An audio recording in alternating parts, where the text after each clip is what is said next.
I think sometimes you make a promise to voters, and there's value in living up to that. And that's what Senator Cruz said toward the end, is that Donald Trump was fooling the voters. He was trying to take the brand and slap his brand on the political process the same way he did in water and steaks and wine and everything else. And it's just, it falls apart. And that's what happened here, is the promises he made to the Republican primary electorate are now falling apart. Is Chris right in saying that he came out with a platform early in the campaign, and he has to stick with it all the way through the general election? Well, I think he is sticking with it. I think he's been consistent on a couple of very, very important points. Number one, enforcing existing laws, which, by the way, is going to dry up the job magnets, because that also means the employers have to quit hiring illegals.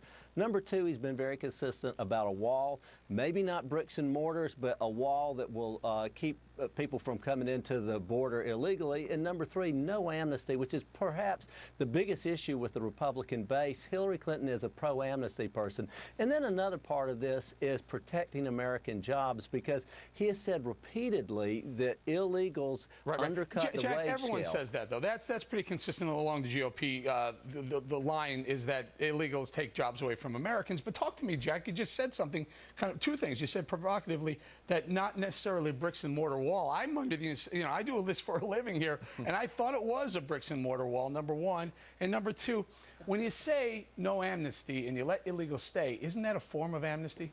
Well, let me address the wall first. As you know, the wall has been voted on many times for many years by members of the House. It's been killed in the Senate, but I think in some areas it is totally sufficient to have a cyber wall. But he has been pretty consistent about a wall, a wall, a wall. So I don't think he's backing off of that whatsoever.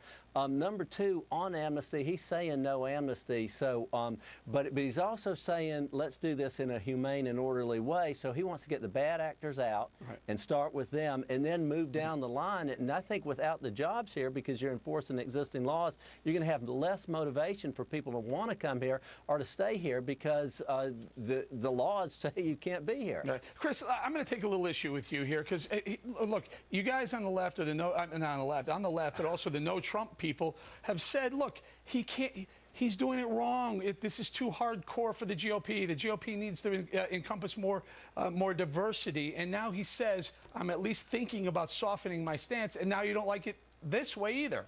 Well, first of all, let me be clear. I'm not never Trump. I would love to be able to vote for Donald Trump. What I can't vote for is someone who takes a position on an issue in a primary and changes of that. You just said, I'd like to vote for Trump. So what's the issue with Trump that you can't vote for him? I don't think it was immigration. I don't think it's a conservative. What's left? Because I don't think he's a conservative. I think he did exactly what he was accused of doing in the primary when he did the secret meeting with the New York Times that was taped, and that it was leaked that he made the comment that this is all an act. In the general election, if I get elected president, I will never actually do this. I won't build a wall. I won't enforce these immigration laws. This is all just something I'm saying because I have to win a primary. And to me, that is what is wrong with politics. It's what if that is how Donald Trump won the nomination under false pretenses, no, he shouldn't be elected president. All right, we're going to have to leave it right there, gentlemen. Thank you very much. When we come right back.